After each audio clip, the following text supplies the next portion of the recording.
everybody. I'm coming back to you with another beautiful, beautiful day, with another nice little ride with a friend.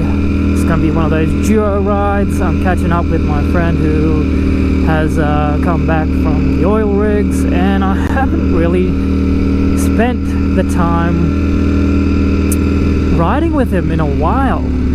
It's been a hot dang minute. So I'm going over to his place, and yeah, we are either going to do a hills or we're going to do a coastal chill ride, because I mean today is beautiful for riding. It's 23 gorgeous degrees C. I gotta keep saying C because I know people from outside Australia who use different metrics. So yeah, degrees Celsius, 23 of those beautiful degrees. So it is like the perfect riding weather. Anything from 20 degrees up to about, I would say 27, 28 degrees is beautiful, beautiful riding weather. And yeah, so I'm gonna go meet up with my mate, and yeah, we're gonna figure out where we're gonna go, because he's just come back. He's just had his bike detailed. He had some PPF problems on his bike with, you know, Ducatis being hot and what have you.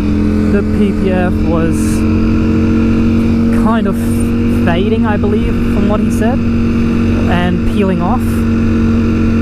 So you know how the yellow tinge tends to come into plastics, and certain kind of plastics, even in PPF, eventually, due to UV damage, the yellow shading, that is essentially what was happening. That, with the combination of the heat generated by the bike, the adhesive holding the PPF on has sadly failed, so it started to lift off. So he's had it taken care of, new PPF put on, detailed, all that jazz, which is awesomeness. And yeah, I'm gonna go there, catch up with him, see what's what, where we're gonna go, I don't know. I'll pick it up when I'm there. Adios! Alrighty, ladies and gentlemen, we are off and about. And for your older viewers, you'll know whose bike that is, because you would have seen me riding it a while back. I was helping my mate out to go get his PPF done. So he's just had that PPF touched up, and it's looking quite nice. It's all fixed, and he's quite happy with it, which is great.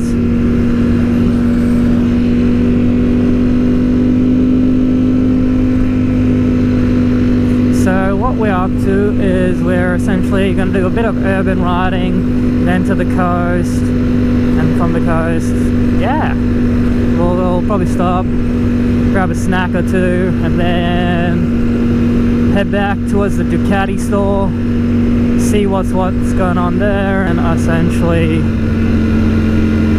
yeah, go home from there, essentially.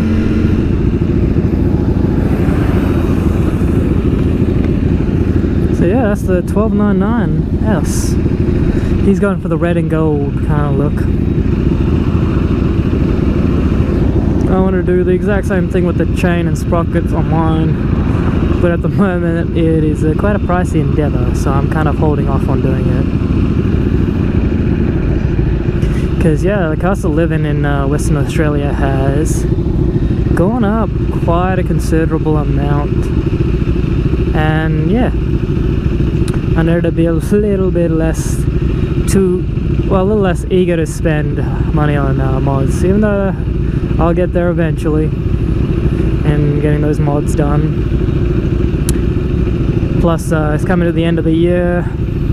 There'll be some Black Friday sales on components and parts that, you know, companies want to clear inventory of, and yeah, I can pick up something last it's on sale, yo.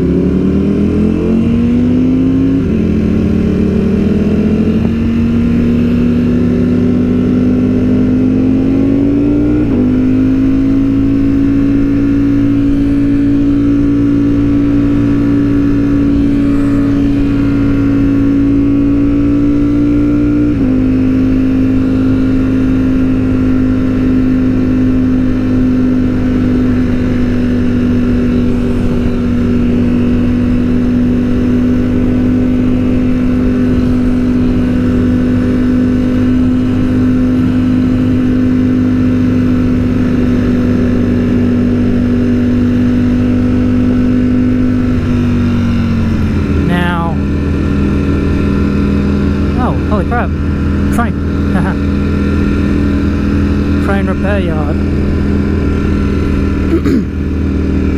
Yeah, like I haven't got anything much planned to talk about today. It's just a chill ride.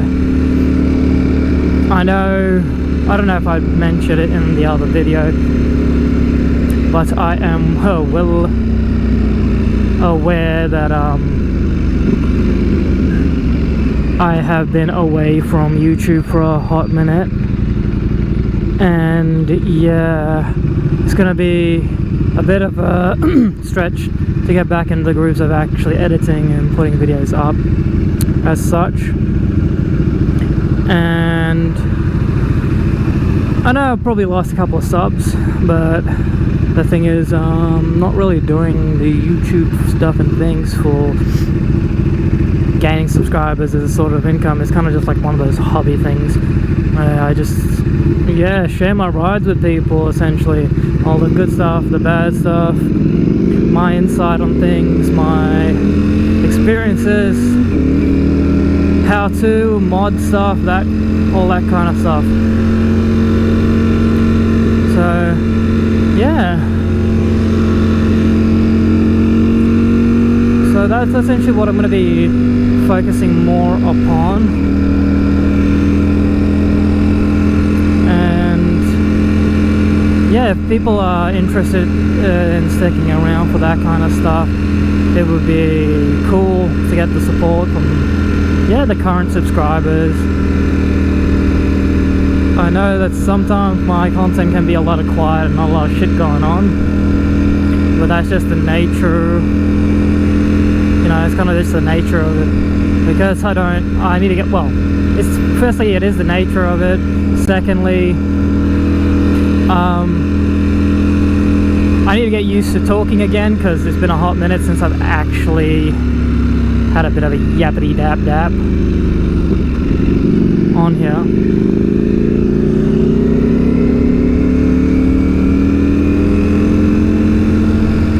And yeah, I just need to get back into the swing of talking on the camera, like articulating my thoughts and things. So I do appreciate it if, yeah, if people would just bear with me, essentially. Because this whole winter has been horrific for riding.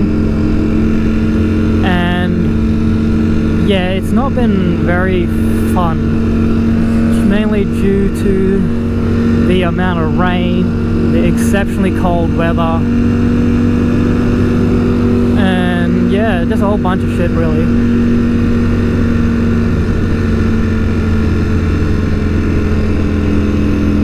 Yeah, it's just been a whole bunch of stuff preventing me from riding. Just general safety, because the wind has been retardedly heavy. Well, strong winds, a lot of rain. It just, yeah, all that crap tends to add up, and I just made the decision that I'm not going to be riding through those crazy weathers again, because I've done that for years. And honestly, well, I have access to a car, so it's kind of pointless forcing myself into an unsafe situation. But also, I do understand it's also a really good opportunity to pass my knowledge when it comes to wet weather travels, essentially. And it'll come in handy for people, but like, I can still pass my knowledge with y'all just talking. I don't actually have to be in that kind of crazy weather for me to be able to talk about it, because that's the last thing I really want to be doing in that kind of weather, is getting distracted and trying to articulate myself whilst also trying to ride to road conditions. But yeah, as far as the channel goes, it's just going to be like really chilled content. Like, it'll be predominantly more just rides where I may not say a lot. There'll be some rides where I do talk more than others. There'll be some rides that I may not say anything. It's just a matter of listening to the beautiful engine sound and just coming along for the experience. Now, I did say in my last video, I met up with a subscriber and he came along for one of my rides.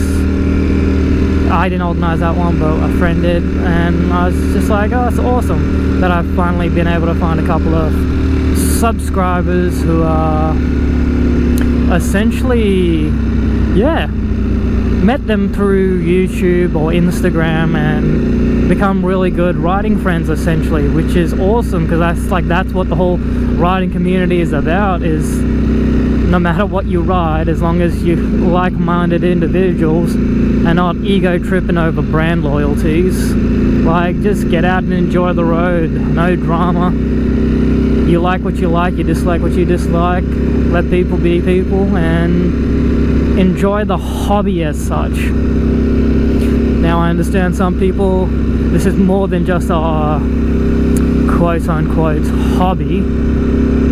It's more of like a passion kind of thing, which is warranted, which is fine. For me, that's how I see riding, is more of a passion project essentially. But also it serves a dual purpose of, you know, transportation, stress release, keeping your mind occupied, just enjoying life. Like, for example, today is a beautiful goddamn day and just enjoying it. Just taking a moment away from daily life and, yeah, enjoying it as such. But for the most part, just, yeah, tag along. If I yap, I yap. I don't yap, I guess I don't yap. Not a lot I can say. And yeah, enjoy this beautiful day with me, because I'm just listening to music and chilling with a friend. And let's see how it goes, I guess.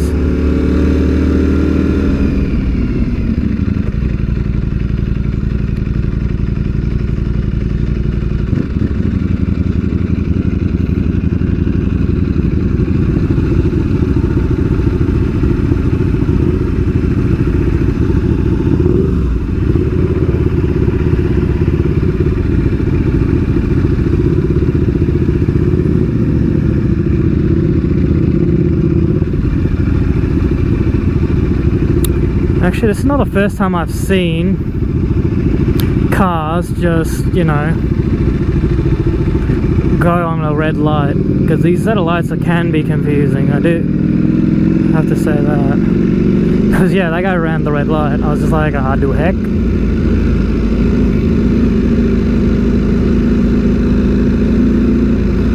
But yeah, that's just a uniquely that set of lights problem. It's because everything else goes green and turners go green when the others get green, so it's confusing as all crap, because it works the opposite of how normally the lights work.